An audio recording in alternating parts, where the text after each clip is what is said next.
अस्सलाम वालेकुम नाजरीन, यकीन करना मुश्किल है कि वो मुल्क जो कई दहाइयों से जंग, दहशतगर्दी और तबाही की लपेट में था, आज एक नया इनकलाब ला रहा है। क्या वाकई अफगानिस्तान दोबारा आलमी ताकतों का मरकज़ बनने जा रहा है? क्या तालिबान हुकूमत के दौर में वो तरक्की मुमकिन हो सकती है जिसे दुनिया कभी सोच ना सकी? और क्या ये मुल्क अमन और खुशहाली की नई कहानी लिख पाएगा या फिर से तारीख से शिकस्त देगी? अफगानिस्तान का सरकारी नाम इस्लामिक एमिरेट ऑफ अफगानिस्तान है और यहाँ की आबादी 4 करोड़ 33 लाख के करीब है। रकबे के लिहाज से यह दुनिया का 41वां बड़ा मुल्क है, जिसकी ज़मीन का कुल रकबा 6,52,000 मुरबा किलोमीटर है। ये एक लैंड लॉक कंट्री है जो पाकिस्तान, ईरान, तुर्कमानिस्तान, ताजिकिस्तान और शुमाल मशरक़ में चीन से जुड़ा हुआ है। लेकिन क्या आप जानते हैं चीन से जुड़े इस बॉर्डर की लंबाई सिर्फ 76 किलोमीटर है, मगर इसका जोग्राफी और सियासी असर पूरे खिते की तकदीर बदल सकता है। अफ़गानिस्तान का सबसे बड़ा शहर और दारुल हुकूमत काबुल है। मुआशियत की बुनियाद ज़्यादातर ज़राअत पर है, क्योंकि सालों की जंग ने इसे सरमायाकारी से रोक रखा है। यहाँ के 80% से ज़्यादा लोग खेती बाड़ी से मुंसलिक हैं। दिलचस्प बात यह है कि अफ़गान करेंसी अफ़गानी पाकिस्तान के मुकाबले में ज़्यादा मजबूत मानी जाती है।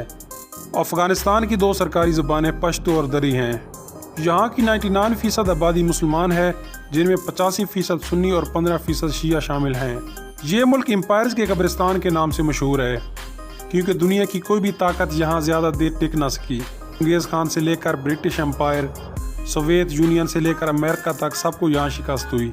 9/11 के बाद अमेरिका ने कब्ज़ा किया, आखिरकार इसे पीछे हटना पड़ा और तालिबान दोबारा इक़्तिदार में आ गए। लेकिन क्या तालिबान हुकूमत सिर्फ पाबंदी और सख्तियों की कहानी है या इसके पीछे कोई बड़ी हिकमत अमली भी है? क्या वाकई अफ़गानिस्तान में कोई तरक्की का पहिया चल रहा है जो सबको हैरान कर रहा है? तालिबान के दौर हुकूमत में कई पाबंदियाँ ज़रूर हैं, जैसे ख़वातीन की तालीम को महदूद करना, फ्री सरगर्मियों पर पाबंदियाँ, औरतों की आज़ादी पर कैद। मगर दूसरी तरफ अमन व अमान में बेहतरी आई है। लोग रात को सड़कों पर निकलने लगे हैं और काबिल जैसे शहर में सियाहत के मौके बढ़ रहे हैं। अफ़गान खाने ख़ास तौर पर शनवारी, कबाब और यहाँ के मकानी मेवाजात अपनी मिसाल आप हैं। बात करते हैं एक बड़े मंसूबे की, टीपा कनाल प्रोजेक्ट। ये नहर 500 फुट चौड़ी और 285 किलोमीटर लंबी है, जो आमो दरिया से पानी लेकर रेगिस्तानी इलाकों को सरसब्ज खेतों में बदल देगी। सबसे हैरान कुन बात यह है कि यह मनसूबा बगैर किसी गैर मुल्क की मदद के मकामी लोगों की मेहनत से बनाया जा रहा है। ये कामयाब हो गया तो अफ़गानिस्तान न सिर्फ खुद कफील होगा, बल्कि 2028 तक अनाज भी बरामद कर सकेगा। अफ़गानिस्तान में खूबसूरत और तारीखी मकामात की कमी नहीं। बंदे अमीर नेशनल पार्क की नीली झीलें पथरीले पहाड़ों के दरमियान एक ख्वाबनाक मंजर पेश करती हैं। बामयान, जो कभी बुद्ध मत का मरकज़ था, कि तारीखी बुद्धा मुजस्मे तो तालिबान ने तबाह कर दिए, मगर ये इलाका अब भी यूनेस्को वर्ल्ड हेरिटेज का हिस्सा है और सियाहों के लिए बेहतरीन जगह है।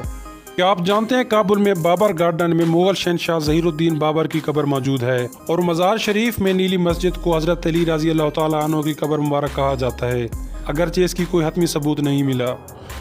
नाज़रीन, अफ़गानिस्तान में एक बुनियान का इलाका मौजूद है। इसकी तारीख़ी अहमियत बहुत ज़्यादा है। इस इलाके का निज़ाम बहुत ही अलग किस्म का है, जैसा कि आपने तुर्की में कैपोडोशिया का इलाका देखा होगा। ये इलाका इसे बहुत मिलता जुलता है। एक ज़माने में लोग गारों में घर बनाकर रहते थे। इन पथरीले और मिट्टी वाले इलाके में ऐसा पानी आपको देखने को मिलेगा जो बिल्कुल क्लिस्टर क्लियर है। लोग इन गारों के अंदर ज़िंदगी गुजारते थे। ये इलाका एक कुदरत का शाहकार है। ये इलाका 6वीं सदी से 12वीं सदी तक आबाद रहा। जब इस इलाके में इस्लाम आया तो ये इस्लामिक सेंटर बन गया। 1221 में जब चंगेज़ खान यहाँ से गुजरा तो उसके पोते को एक तीर लगा, जिससे उसकी मौत वाक़या हो गई।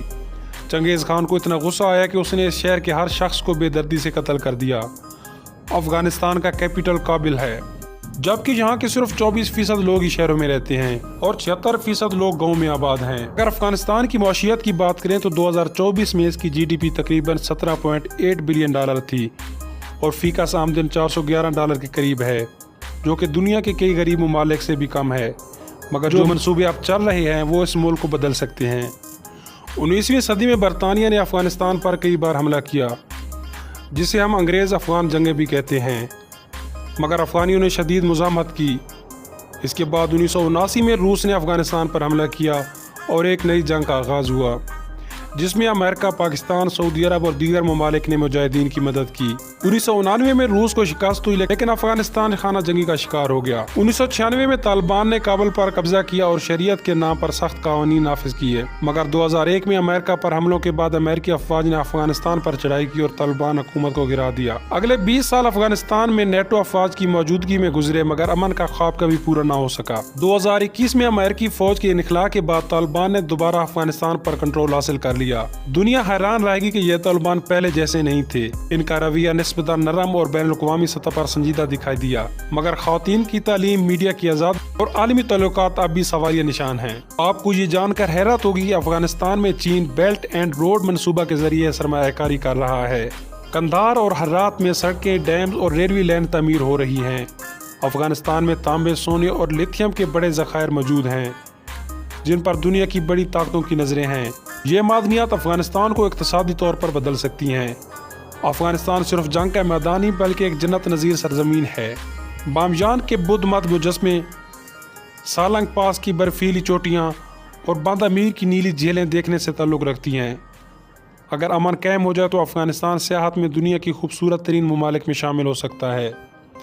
پاکستان اور افغانستان کا رشتہ تاریخی، ثقافتی اور قبائلی بنیادوں پر قائم ہے، مگر سیاسی طور پر کشیدگی ہمیشہ رہی ہے۔ طالبان کی حکومت کے بعد پاکستان نے بارہا مذاکرات کی کوشش کی، مگر بارڈر تنازعات اور دہشت گردی کے واقعات اس تعلق کو پیچیدہ بنا دیتے ہیں۔ البتہ دونوں ممالک کو تجارت، امن اور علاقائی استحکام کے لیے ایک دوسرے کا ساتھ دینا ہوگا۔ ناظرین، سوال یہ ہے کہ کیا افغانستان ایک پرامن، ترقی یافتہ ملک بن سکتا ہے؟ کیا دنیا طالبان کی حکومت کو تسلیم کرے گی؟ اور سب سے بڑھ کر کیا افغان عوام وہ سکون اور تعلیم ترقی ملے گی جس کے وہ حقدار ہیں؟